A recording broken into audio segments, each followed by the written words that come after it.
Yeah. Do you have any views on the role of mentors and the development of these competencies that you talked about? I do, yeah. That's great. Yeah. Let's move on.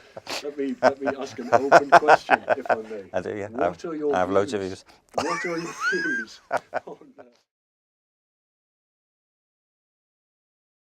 Well, there's a lot of talk these days about 21st century skills, and I go along with a great deal of it. My only reservation about the idea of 21st century skills is that when they're listed, they often include skills that were relevant at any time, in any century. It's not that they're a completely brand new set of things that people need to learn now they never had to learn before. But the context is very different. We live in a world that's growing very quickly in terms of population, which is producing great strains on the environment. It's producing enormous cultural pressures. It's changing the economic landscape. We're challenging our relationship with the earth in a very fundamental way. We don't know if we can continue for long this way. So there are issues of sustainability, new forms of economic practice we need to develop. And the world's becoming more complicated in all sorts of ways.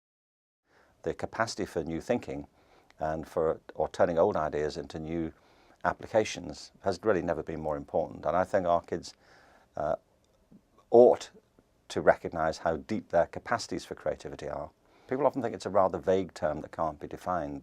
I've spent a bit of time trying to convince people that you can define it. It's a process of having original ideas that have value.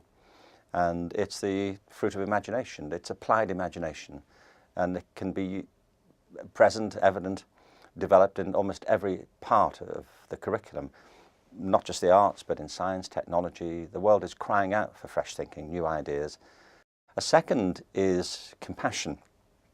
Compassion is rooted in empathy. I mean, empathy is our ability to step into other people's point of view, to see the world as they see it, to try and take their perspective. And it comes from the same power of imagination, of seeing things away from just our immediate circumstances. I think of compassion as applied empathy. It's, so to speak, the executive wing of empathy.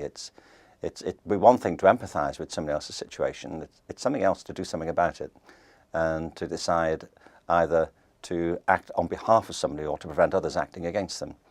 So compassion to me is fundamental to our ability to be together as communities. It's the sort of cultural glue that holds us together into communities. So active compassion to me is very important, and that begins with self-understanding, and it relates to mindfulness, which I think of as composure.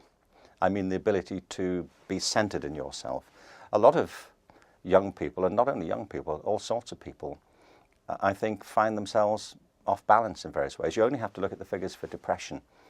According to the World Health Organization, by 2020, depression will be the second largest cause of disability in human populations. This is in a world that's growing materially better off all the time. What it points to is a spiritual deficit in our lives. And I don't mean that in the religious sense. I don't not mean it in a religious sense, but I don't mean it just in a limited faith-based way, whatever the faith happens to be. I'm talking about the sense of our internal energy, whether we feel balanced or out of balance, whether we feel whole or disjointed with ourselves. And the fourth one I'd mention is collaboration. We do live in school systems which are more and more based on competition and win-win and individualism. That's an agenda that's being sadly driven harder by the international league tables, where kids are competing against each other for limited places in other institutions, and schools are being drawn to compete with each other for limited resources, and countries are competing with each other for dominance in these league tables. And there's a place for competition, but there's a much more important place for collaboration, for seeing that we face common challenges and we're more likely to solve them if we work together rather than push against each other. All of these areas are actually rather subtle and complicated in themselves, and people need to be trained themselves to do it. We get very used to these safety announcements on aircraft, when they tell you about when the oxygen thing comes down. And they always say, put your own mask on first before you try and help somebody else. So one of the keys to developing these capacities in students is for us to attend to helping teachers develop them in themselves. Teachers have tremendous creative resources, but they're not often encouraged or trained to develop them.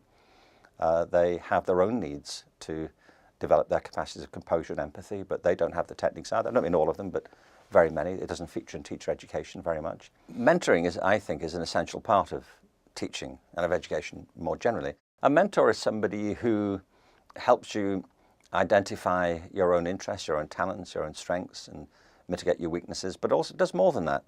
A mentor is somebody who can also help you open doors, point you in a direction to move in. And I know in my own life that I've had all kinds of mentors. They didn't have mentor on the door.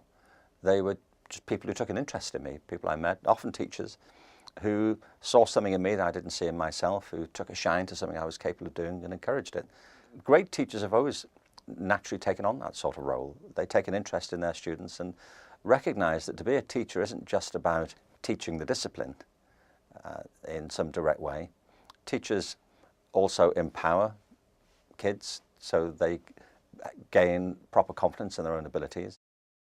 Seeing the professional growth of the teacher as part of the evolution of education, I think is absolutely critically important.